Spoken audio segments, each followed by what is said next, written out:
Dieu. Quelqu'un témoignera de la bonté de Dieu. Quelqu'un témoignera de sa puissance. Parce que Jésus a dit, mon Père agit. Moi aussi j'agis. Il n'a pas fini d'agir. Il agit encore et encore. Et ce matin, il est en action. Il est là uniquement pour toi.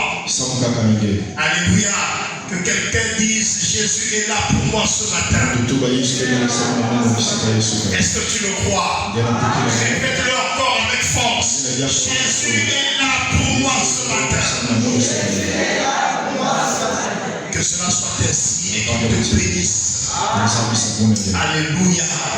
Gloire à Dieu. Frères et sœurs, c'est une immense joie de célébrer l'Éternel ce matin. Et nous allons donc écouter la parole de Dieu.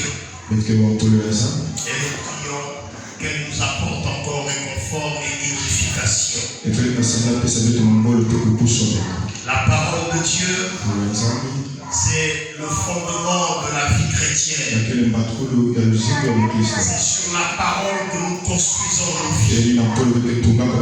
C'est pourquoi, en tant que prédicateurs, nous encourageons l'Église à aimer la parole. Aimer la parole. Vous ne pouvez pas vivre les bontés de Dieu. Vous ne pouvez pas vivre les merveilles de Dieu si vous n'avez pas un amour fort pour sa parole. C'est la parole qui guérit. C'est la parole qui bénit.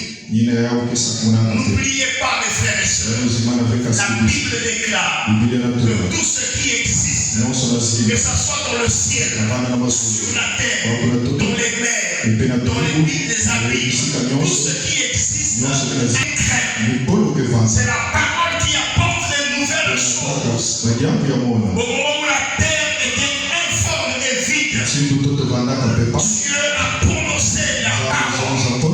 Et les choses qui n'étaient pas sont venues dans l'existence. Et ce matin encore, Jésus va parler de ta vie. Et ce qui n'existe pas dans ta vie va venir à l'existence. Alléluia. Car elle crée encore la parole. Elle appelle encore des choses qui ne sont pas pour qu'elles existent. Si la maladie a envahi ton corps, Dieu, ce matin, va appeler la santé et la maladie disparaîtra de ton corps. La parole de Dieu va appeler la guérison. Et elle viendra dans ta vie et tu ne seras plus la même personne. Elle va créer des choses nouvelles. Dieu a dit, voici, je suis prêt à faire une chose nouvelle. Alléluia. Je bénis le Seigneur parce que notre Dieu n'est pas un Dieu de la routine. C'est un Dieu des choses nouvelles. Et la preuve, mes frères, Dieu t'a donné un nouveau jour. Alléluia. Il a créé ce dimanche uniquement pour toi. Il y a ceux qui n'ont pas vu ce dimanche. Il y a ceux qui n'ont pas vu ce jour. Mais Dieu a créé un nouveau jour pour toi. Et tu peux encore l'acclamer ce matin.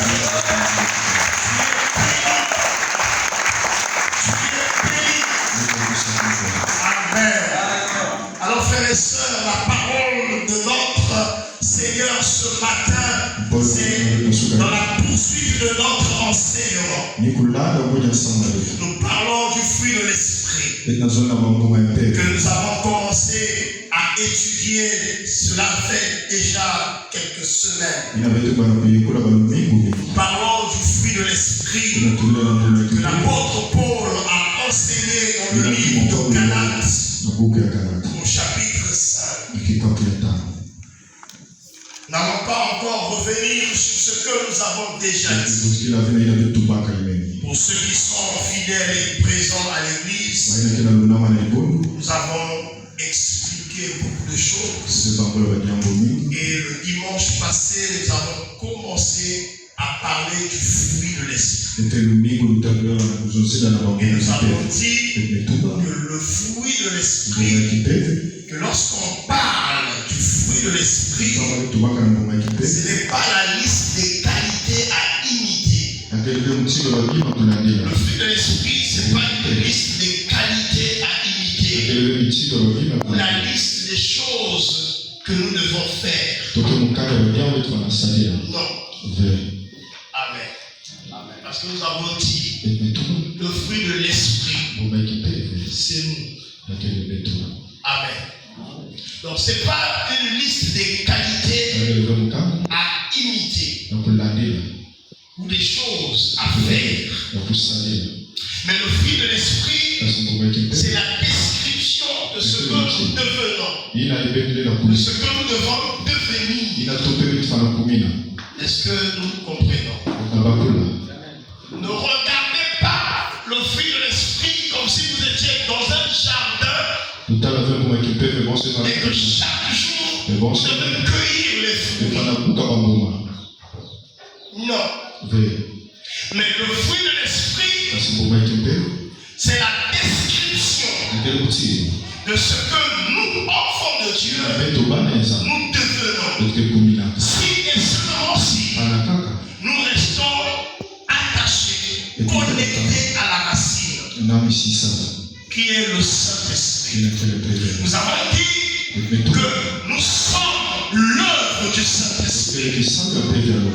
Nous sommes le champ dans lequel le Saint-Esprit est en train d'accomplir son œuvre. Et donc ce que nous devenons, c'est le résultat de l'œuvre du Saint-Esprit en nous. C'est le résultat du travail que le Saint-Esprit accomplit dans notre vie. Et le résultat de ce travail, c'est ce que la Bible appelle le fruit de l'esprit. Et nous avons dit que lorsqu'on parle du fruit d'un travail, c'est le résultat en fait. Donc lorsque l'apôtre Paul est en train de parler du fruit de l'esprit, il est en train de parler du résultat du travail du Saint-Esprit en nous. C'est pourquoi en citant les œuvres de la chair, il les place au pluriel. Il dit les œuvres de la chair et il les cite. Mais quand il s'agit de l'Esprit Saint, il dit le fruit de l'Esprit. Et il dit le fruit de l'Esprit, c'est pas son, mais c'est. C'est-à-dire que ce que l'apôtre Paul cite par la suite, c'est un descriptif du fruit. C'est-à-dire que c'est ce qui décrit le fruit de l'œuvre du Saint-Esprit. Est-ce que je me fais comprendre? Alléluia. Donc quand on voit le travail de l'Esprit en toi, il faut qu'à la fin qu'il y ait un résultat. Et le résultat de son travail dans ta vie, c'est ce que l'apôtre Paul ici a appelé le fruit de l'esprit. C'est-à-dire que le résultat de l'esprit. En fait, l'apôtre Paul veut dire le résultat du travail du Saint-Esprit dans ta vie, c'est. Et il cite, c'est l'amour. Alléluia. Et le dimanche passé, nous avons parlé de l'amour. Et donc, quand le Saint-Esprit travaille en nous, à la fin, nous devenons amour comme Dieu est amour. Et nous l'avons expliqué le dimanche passé. Nous devenons amour. L'amour de Dieu qui nous habite. C'est pourquoi la Bible dit l'amour de Dieu est répandu dans nos cœurs par le Saint-Esprit. Ce n'est pas ailleurs qu'on trouve l'amour. Et on a expliqué les différentes facettes de l'amour selon la langue grecque. On ne va plus y revenir. Qui était là le dimanche passé? Qu'il acclame le Seigneur. On acclame le Seigneur pour les âges.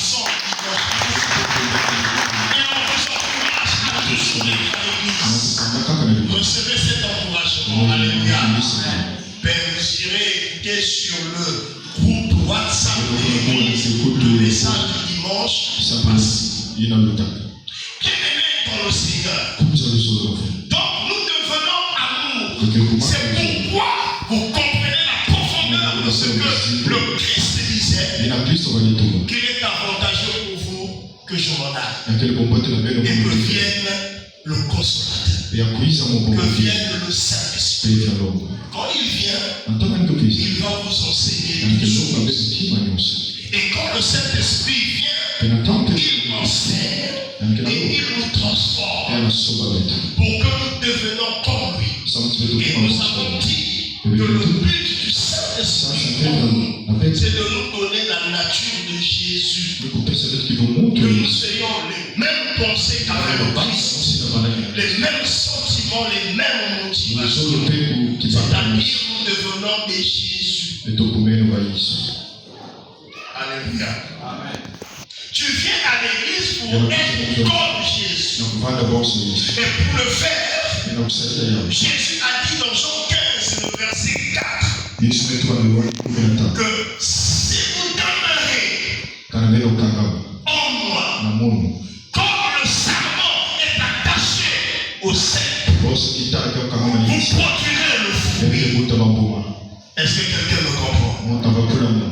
Jésus dit que le secret de produire le fruit de l'esprit, il faut rester connecté à la racine, connecté à Jésus-Christ, connecté au Saint-Esprit. Laissez le Saint-Esprit faire le travail pour lequel Dieu l'a envoyé dans notre vie. C'est pourquoi, frères et sœurs, chaque jour, prie le Seigneur, développe cette communion avec le Saint-Esprit. Cherchez l'Esprit, priez avec l'Esprit, communiez avec le Saint-Esprit. C'est lui qui va nous façonner, c'est lui qui va nous donner la nature du Christ. Alléluia. Tu ne peux pas être chrétien si tu n'as pas le Saint-Esprit. Et la deuxième facette de l'Esprit que nous allons voir ce matin, l'apôtre Paul parle de la joie. Il parle de la joie. Ce qui est curieux, frères et sœurs, lorsque l'apôtre Paul encourage l'église dans le livre de Philippiens, chapitre 4, il écrit un long chapitre et il parle de la joie. À partir du verset 4 jusqu'au verset 13, il dit soyez toujours dans la joie. L'apôtre Paul encourage l'église à toujours être dans la joie. Mais pendant que l'apôtre Paul écrit ce chapitre, c'est depuis qu'il adresse aux Philippiens, l'apôtre Paul se trouve en prison. Alléluia. Il est en prison. Frères et sœurs, quel est le lien entre prison et joie? Est-ce qu'on peut être prisonnier et être joyeux?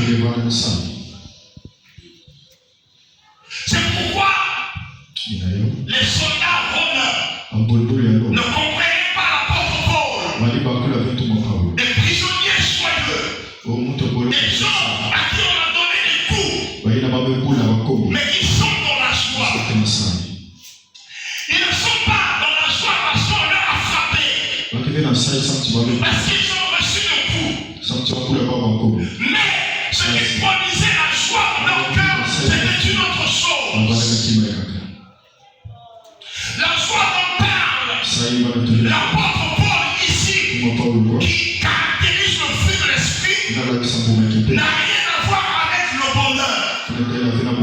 Parce que le bonheur vient de ce qui nous entoure, de ce qu'on peut voir, de ce qu'on peut recevoir. C'est-à-dire, je vous fais cadeau d'une belle montre que vous êtes content, vous êtes heureux. Vous êtes joyeux. Vous allez vous dire, ah, le berger, on m'a fait un cadeau exceptionnel. Oh, je suis content. On m'a dit aujourd'hui, oh, que du bonheur. Que du Mais que du bonheur là n'a rien à voir avec ce que l'apôtre Paul décrit ici. Ça n'a rien à voir avec la joie qui est un sentiment qui vient lorsque autour de nous se passent des belles choses. Que nous recevons lorsque nous avons des belles choses autour de nous. Mais la joie que l'apôtre enseigne vient du mot grec qu'on appelle chara. Chara. Et chara vient de la racine de charis, qui veut dire grâce. Alléluia. Amen. Donc le terme joie en grec c'est chara. Et chara tire sa source dans un autre mot qui est charis. Or charis transcrit en français veut dire grâce. Donc la joie dont parle le Saint-Esprit a pour source la grâce de Dieu. Alléluia. Et donc ce n'est pas une joie qui vient du monde. Parce que la joie du monde est éphémère. Elle est passagère. Mais la joie que donne le Saint-Esprit, la joie que tu deviens, a pour source le ciel, a pour source le trône de Dieu, a pour source la grâce. Et là, mes frères et sœurs, quand tu es rempli de cette joie, même quand tu es dans la douleur, tu es joyeux. Alléluia. Même quand ton corps est en train d'être détruit par la maladie, tu es dans la joie. Parce que cette joie ne dépend pas des circonstances, mais elle dépend de la grâce. La joie vient du souvenir qu'un roi, un Dieu est mort à la place. Est-ce que je parle à quelqu'un? Quand tu as le souvenir de ce que Dieu a fait pour toi, l'apôtre Paul voudrait enseigner à l'église. Soyez remplis du souvenir de ce qu'est votre Dieu. Soyez remplis de la connaissance de votre Dieu. Frères et sœurs, quand tu connais le Dieu que tu pries, il n'y a rien qui te fera reculer. Il n'y a rien qui prendra ta joie. Parce que tu sais, comme disait David, même dans la vallée de l'ombre de la mort, il est avec moi. Alléluia. Quand tout le monde crie, tremble de peur, toi tu es dans la joie, tu sais que tu arriveras à l'autre bout, parce que celui qui est avec toi est plus fort que celui qui est dans toi. C'est une joie que les circonstances de la vie ne peuvent pas te. Alléluia. Est-ce que je parle à l'église? La joie de Dieu, elle ne dépend pas des circonstances, nous avons dit, mais elle dépend du salut reçu par grâce. Est-ce qu'il nous arrive de nous réjouir le fait d'être sauvés? Généralement, quand la joie manque, c'est que nous n'avons pas compris le bénéfice du salut. Si vous comprenez ce que c'est que être sauvé, oh frère, mes soeurs, nous sommes les personnes les plus heureuses de la terre. C'est être sauvé. Être sauvé, c'est-à-dire que ta vie, ta destinée ne dépend plus du monde, ne dépend plus des hommes, mais dépend de Dieu. Tout ce que tu as besoin vient de Dieu. Être sauvé, c'est ne plus être sous la domination des puissances des ténèbres. Être sauvé, c'est ne plus être sous la puissance et la domination du péché. Être sauvé, c'est la garantie de l'éternité. C'est pourquoi, frère, frère, quand vous lisez l'histoire, vous voyez des gens qu'on a nommés les martyrs, des gens qui sont morts pour la cause de Christ. Je me souviens à l'époque, la sœur Claudia, donc Madame Saou, nous prêtait une cassette VHS, je pense. On suivait le film de Néron. Néron était un empereur romain. Il est parmi les empereurs romains qui ont détruit le peuple juif. Un criminel. Mais la seule chose qui avait épaté Néron, c'est que lorsqu'il donnait les juifs vivants à être bouffés par des lions, les gens mouraient avec un sourire. Et il était étonné quand il visitait sa reine. C'est comme un stade là où on organisait des séances de criminalité. Le seul moment où Néron pouvait rire, c'est lorsque un juif mourait. Et quand il descendait, il regardait les cadavres des chrétiens, des croyants. Il trouvait tout le monde souriant mais mort. Et il a dit une chose, même morts, ils sont dans la joie. Et ça a marqué la vie de Néron. Il dit, c'est pas possible. Même mort, ils sont dans la joie. Parce que celui qui est sauvé sait, si je tombe ici, aussitôt je suis avec le Seigneur. Il a l'assurance de la félicité éternelle. C'est ça qui doit faire ta joie. Et l'apôtre Paul dit, soyez toujours dans la joie. Souvenez-vous toujours que vous êtes sauvés. Souvenez-vous toujours que vous n'êtes pas seul. Souvenez-vous toujours que l'Éternel est avec vous. Souvenez-vous toujours que la victoire est votre partage. Souvenez-vous toujours que vous avez un Dieu puissant. Souvenez-vous toujours. Et quand tu as ce souvenir, tu es dans la joie. Ta vie devient joie. C'est pas une joie que tu vas aller emprunter quelque part. Mais c'est une joie que le Saint-Esprit produit dans ta vie. Même si tu as vécu sur une grande déception. La joie du Seigneur te rend. Alléluia. Et il te dit, le meilleur pour ta vie est devant. Alléluia. Il te dit, la joie te dit, le meilleur de ta vie n'est pas derrière toi, mais devant. Espère encore. Amen. C'est pourquoi la Bible dit, le fruit de l'esprit, c'est la joie. Amen. Un chrétien peut pleurer. Je ne dis pas qu'il ne faut pas pleurer. Un chrétien peut pleurer. Un chrétien peut crier. Même de douleur. Parce que Jésus, quand il arrive devant la tombe de Lazare, Jésus pleure.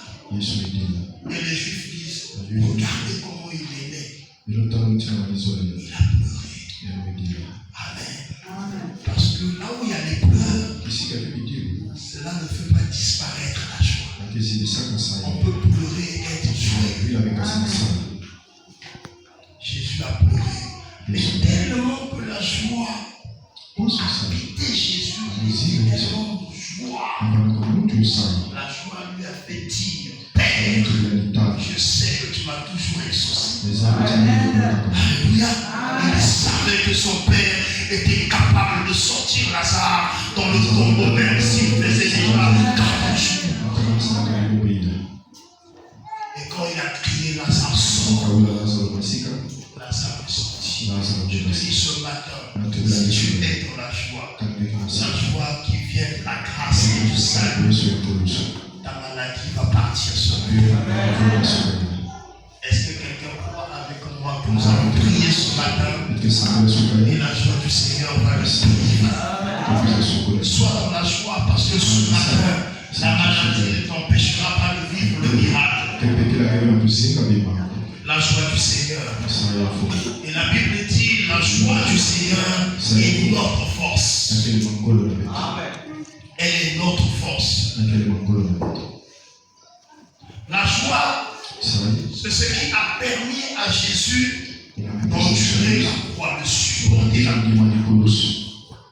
Frères et sœurs, la croix, ce n'était pas une chose facile.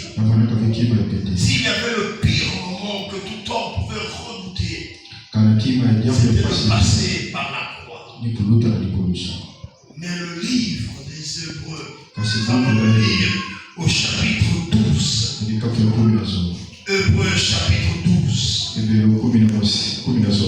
allons lire de ce que l'apôtre parle de la joie de Jésus-Christ.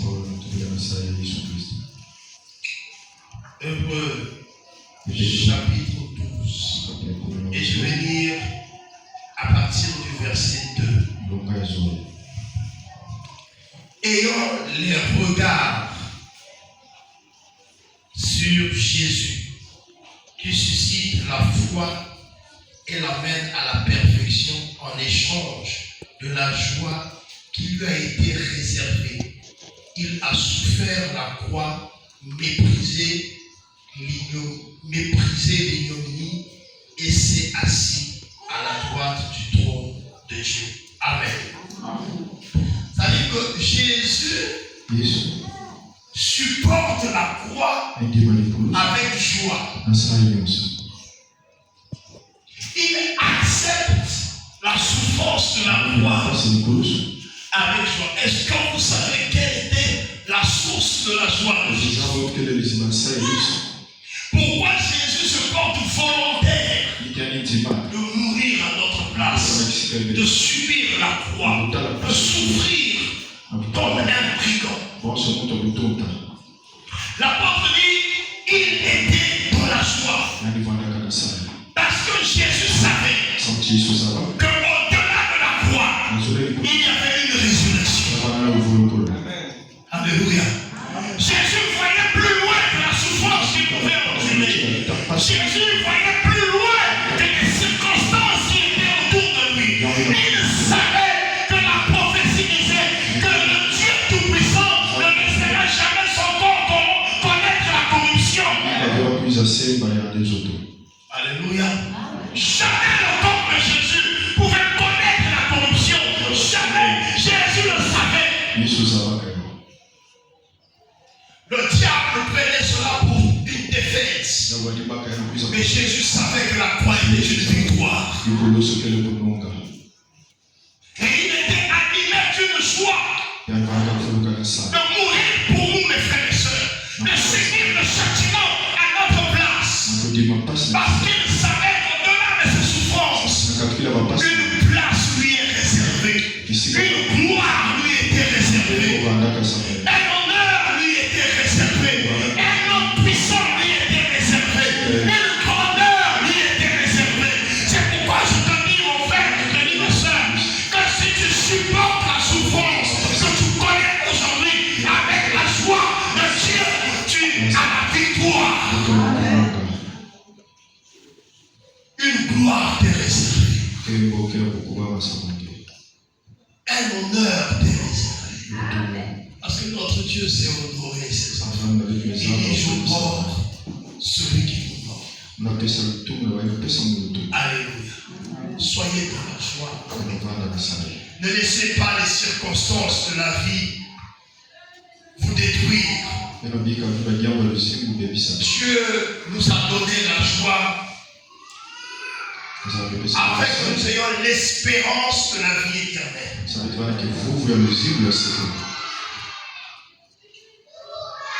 Quand tu sais que Jésus revient bientôt, frère, ce n'est pas parce que tu as faim que tu vas abandonner la foi. Ce n'est pas parce que tu es célibataire que tu vas abandonner la foi. Ce n'est pas parce que tu es chômeur que tu vas abandonner la foi. Ce n'est pas parce que tu es malade que tu vas abandonner la foi. Et quand tu as la joie que donne le salut de Dieu, tu sais que Ton Dieu s'élèvera le dernier. Amen. Et je vais dire à quelqu'un ce matin, à cause de cette joie, qui produit en nous l'espérance, nous allons prier ce matin. Et nous allons voir les malades être guéris. Tu vas voir que ton problème va s'arrêter ce matin. Il faut que Dieu te démontre que sa joie est source d'espérance. Alléluia. Donc le Saint-Esprit, quand il travaille dans notre cœur, le fruit que tu deviens est un fruit joyeux. Et la joie du Seigneur se communique. Quand tu es joyeux, un homme, une femme de joie, c'est que tu as la possibilité, la capacité de communiquer la joie autour de toi. Un chrétien, ce n'est pas une personne aigrie.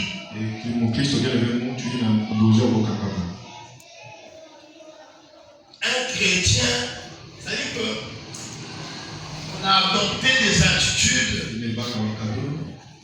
qui démontrent, c'est comme si nous étions des malheureux. Être chrétien n'est pas égal au malheur. Être chrétien est égal à la joie.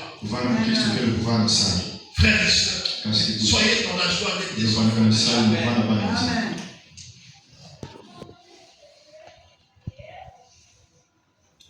C'est souvent l'ignorance, c'est ce que nous sommes. Qui constitue un mur. Si nous savons ce que nous sommes réellement, on ne peut pas être malheureux. Si tu sais ce que tu es en Christ, tu ne peux pas être malheureux. Pour avancer, frères et sœurs, après la joie, l'apôtre Paul parle de la paix. Il parle de la paix. La paix, ici, ce n'est pas la paix que le monde donne. Le terme paix se traduit en hébreu shalom.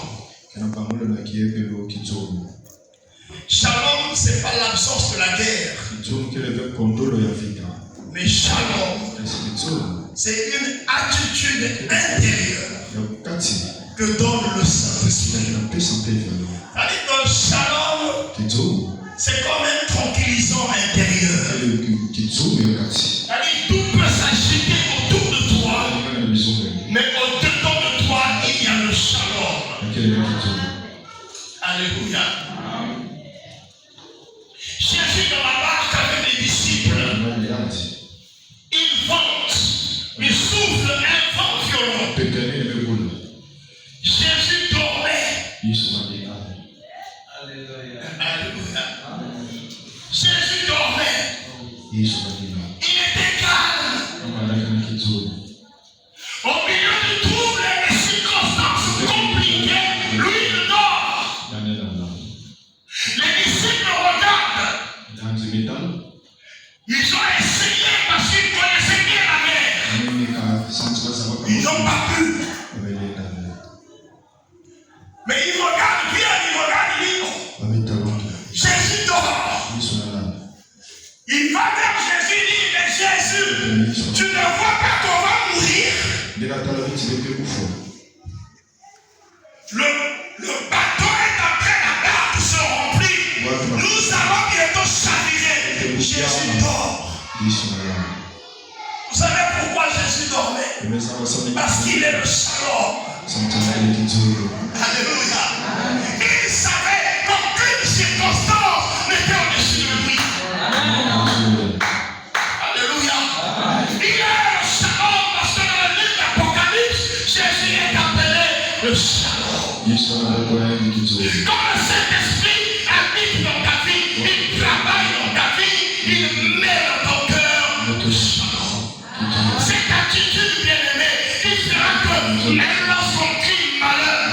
Tu es calme. Alléluia. Est-ce que je parle à quelqu'un? Mais quand tout le monde s'agit dans ta famille, on cherche des solutions par-ci par-là pour enlever les sorciers. Toi, au-dedans de toi, il y a le shalom de Dieu. Alléluia. Il y a le calme. Et shalom, c'est la paix. Et le Saint-Esprit, quand il travaille en nous, mes frères et sœurs, le Saint-Esprit, quand il agit en nous, quand nous restons connectés à lui, il produit en nous le shalom de Dieu. C'est pourquoi je dis à quelqu'un, ce que tu traverses aujourd'hui, ce n'est qu'une petite circonstance, mais crois que Dieu se lève. Parce que quand le shalom se lève, tout devient calme. Alléluia. Tout devient calme. Et ce matin, je déclare que le shalom va se lever dans ta vie. Je ne sais pas ce que tu traverses, mais Dieu, lui, le sait. Le Dieu que nous prêchons, il le sait. Le Dieu que nous servons, il le sait. Et ce matin, nous allons réveiller le shalom. Pas dans la peur, pas dans la crainte, mais dans l'assurance qu'il agira.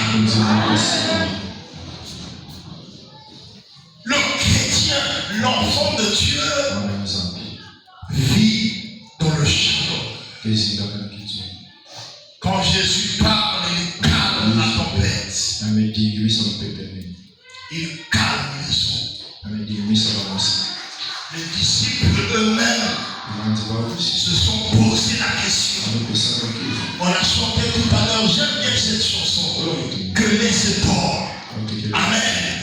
Ils se sont dit, hey, quel est tort de cet homme? C'est à la source de ce cantique. Quel est tort de cet homme? À qui les eaux obéissent? À qui le vent obéit? Quel est tort de cet homme? Et je réponds, cet homme c'est Jésus. Cet homme c'est Jésus.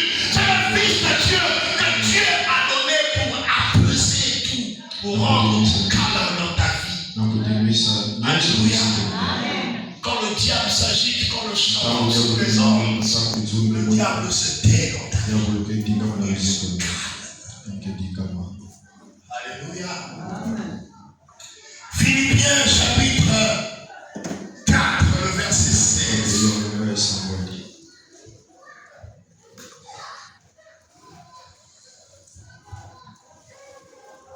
Philippiens 4, le verset 7. La Bible dit, et la paix de Dieu, qui surpasse toute intelligence, gardera vos cœurs et vos pensées en Jésus-Christ. Alléluia. Et la paix de Dieu, et le shalom de Dieu, qui surpasse toute intelligence, gardera vos cœurs et vos pensées en Jésus-Christ. L'apôtre Paul élève encore le niveau. Il donne une autre image du shalom. Il dit le shalom que donnera le Saint-Esprit. Il agit, il a la fonction du gardien. Il garde. Alléluia. L'apôtre Paul prend l'image des soldats qui veillent sur une résidence, qui veillent sur un leader, qui veillent sur un responsable élevé. L'apôtre Paul dit que la paix est un gardien. La paix est une sentinelle. Mais la paix ne veille pas sur n'importe quoi. La paix veille sur ton cœur. La paix veille sur tes pensées pour que tu dises comme David, garde mon cœur plus que tout autre. Alléluia.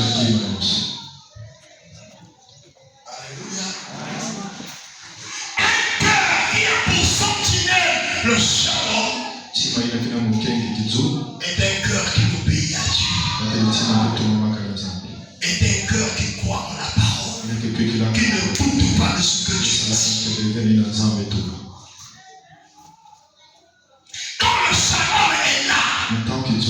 Tu sais que ce que Dieu dit, il le fait.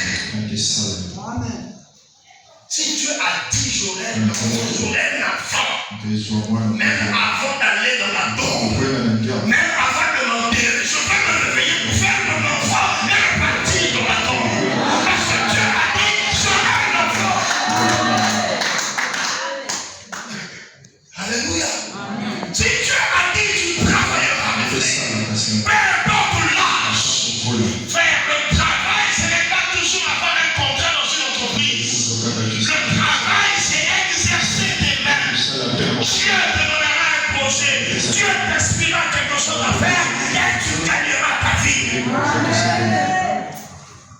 Quand le shalom est là, tu ne comptes pas les jours. Mais tu suis le cours de la prophétie. Attends-la. Elle s'accomplira. Elle s'accomplira. Ça, c'est le shalom qui te parle. Quand tu t'agites, tu vas regarder ton acte de naissance. Tu vois que l'âge est passé. Le shalom dit, attends-la. Attends ma fille. Attends mon fils. Elle s'accomplira. Elle s'accomplira. Alléluia. C'est pourquoi le Saint-Esprit, quand il travaille en toi, il te donne le shalom qui vient sécuriser ton cœur. Parce que le monde va envoyer les flèches. Le monde va envoyer les faux discours. Les faux enseignements s'élèveront. Les troubles viendront par-ci par-là. Mais au milieu de ces troubles, Dieu te donne le shalom. Regardez comment le monde s'agite. Le monde veut donner la paix en faisant disparaître la guerre. Mais il n'arrive pas à le faire. N'arrive pas. La paix n'a pas fini avec la Russie et l'Ukraine. Voilà l'Iran. Voilà les Libanais qui attaquent Israël. C'est compliqué. Voilà Donald Trump qui va prendre le président vénézuélien dans son lit. Le monde, frère, ne te donnera pas le shalom. C'est pas l'ONU qui produit le shalom, mais c'est le Saint-Esprit. Reste connecté au Saint-Esprit. Reste attaché au Saint-Esprit. Alléluia. Est-ce qu'il y a quelqu'un qui aime le shalom ce matin? C'est la paix, la tranquillité. Seuls les enfants de Dieu possèdent. Aucun païen ne peut obtenir le shalom. C'est notre héritage. C'est notre héritage. C'est pourquoi sois fier d'être un enfant de Dieu. Sois fier d'être la fille du Seigneur. Parce que ce que Dieu te donne est pour toi, est incomparable. Le monde ne l'a pas. Seul toi tu l'as. C'est pourquoi l'Église est un monde dans le monde. Pourquoi Jésus a dit, vous êtes dans le monde, mais vous n'êtes pas du monde. Parce que ce que vous avez, le monde ne l'a pas. Alléluia. Le monde ne peut pas l'avoir, frère. Alors qu'il vienne vers ton Dieu. Le shalom, il garde ton cœur. Et je prie ce matin que chaque cœur agité invoque le shalom. Je ne sais pas ce qui agite ton cœur. Mais ce matin, le Saint-Esprit va donner à ton cœur le shalom. Tu sortiras d'ici avec un cœur calme. Sécurisé. On va dire, mettez quelqu'un de côté avec le couille là. Mettez quelqu'un de côté avec ça là. Le shalom te dit, tout est possible à celui qui croit. Alléluia. Tu as le diagnostic du médecin. On t'a condamné, on a dit c'est fini. il n'y a plus de solution. Le shalom te dit, mon rédempteur s'est levé. Quand tous les médecins auront fini avec leur diagnostic, celui qui a la science, qui détient toute la science, quand il se lèvera, un mot de sa bouche suffit que ma situation change. Alléluia. Jésus arrive devant la tombe de Lazare. Quand il lui dit, les mêmes personnes qui se plaignaient, si tu étais là, Jésus, si tu étais là, Jésus. Après Jésus, il dit, où l'avez-vous mis? Les gens ont compris. Qu'est-ce qu'il va faire? Les gens disent, on le connaissait. Mais Jésus, tu ne vas pas faire ça. Ôter la prière. Mais tu ne vas pas faire ça. C'est 4 jours. Ils avaient oublié que c'était le shalom qui est là. Alléluia. Quand le shalom a appelé Lazare, au fin fond de la Bible, la voix de Jésus est partie. A traversé. Ça a traversé. La voix de Jésus est allée dans le royaume de la mort. A trouvé Lazare assis dans le lieu de repos. La voix de Jésus a dit, Lazare, sors. Lazare n'a pas attendu. Alléluia. Il n'a même pas demandé l'aide aux frangins qui étaient avec lui là-bas.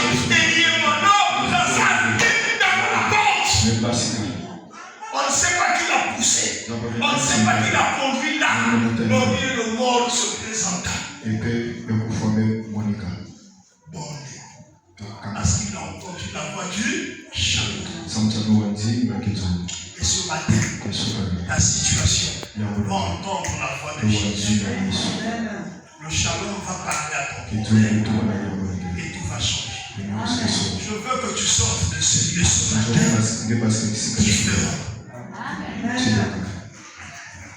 Tu vas sortir de ce lieu différent. Parce que nous parlons des vraies choses, des choses qui nous concernent. Ce que je vous dis, c'est à nous. Ce n'est pas pour quelqu'un d'autre, c'est pour toi. Alléluia.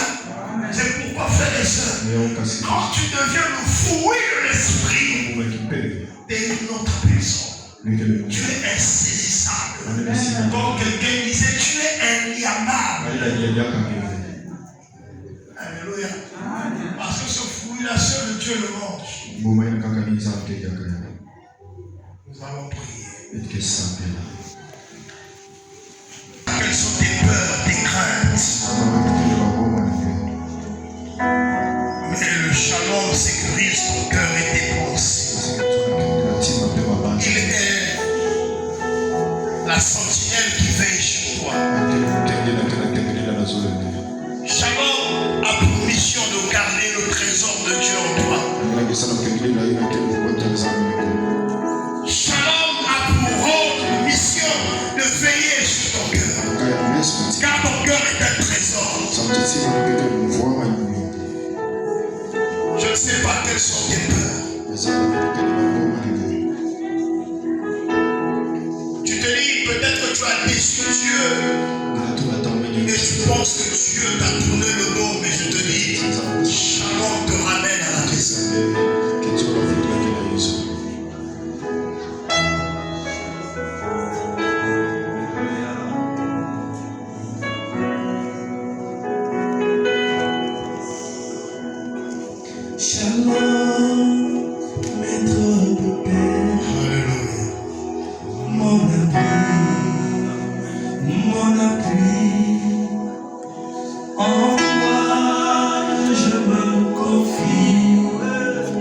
Le Dieu de tous mes défis, Il est là ce matin. tu essuies toutes mes larmes. Il va le faire et le faire. Je te pousse de tes plumes et ta paix remplit mon âme. Shalom, la paix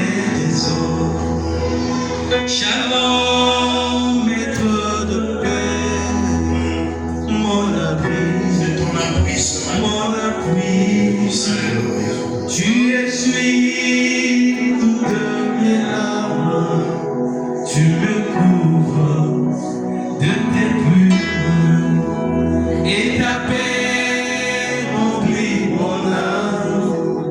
Shalom, la paix des eaux. Shalom, installe ta paix dans mon cœur. Jour après jour, sois mon rédempteur. Seigneur de paix, descends dans ta gloire. Dépose en moi le flot de ta joie. Shalom, installe ta paix dans mon cœur. Jour après jour, sois mon rédempteur. Seigneur de paix, descends dans ta gloire. Dépose en moi le flot de ta joie. Shalom, shalom, shalom, oh shalom, shalom, la paix des shalom, divin gardien, ta voix me dit, ne crains rien, quand tout semble perdu, ta paix n'est jamais perdue. Au milieu de la tempête, tu viens sonner ta trompette et tout redevient calme. Ton souffle éteint la flamme. Shalom, divin gardien, ta voix me dit, ne crains rien, quand tout semble perdu, ta paix n'est jamais perdue. Au milieu de la tempête, tu viens sonner ta trompette et tout redevient calme. Oh shalom, la paix des hommes. Shalom, installe ta paix dans mon cœur. Jour après jour, sois mon rédempteur. Seigneur de paix, descends dans ta gloire. Dépose en moi les flots de ta joie. Shalom, installe ta paix dans mon cœur. Jour après jour, sois mon rédempteur. Seigneur de paix, descends dans ta gloire. Dépose en moi le flot de ta joie. Shalom, oh shalom, shalom, oh shalom, shalom, la paix. Tu vas te lever. Il agit tellement dans le calme. Et nous voulons profiter du calme produit shalom pour recevoir de lui la solution à notre problème. Si tu es malade, mets ta main là où tu es. Tout selon toi malade. Si tu as une douleur quelque part, mets ta main.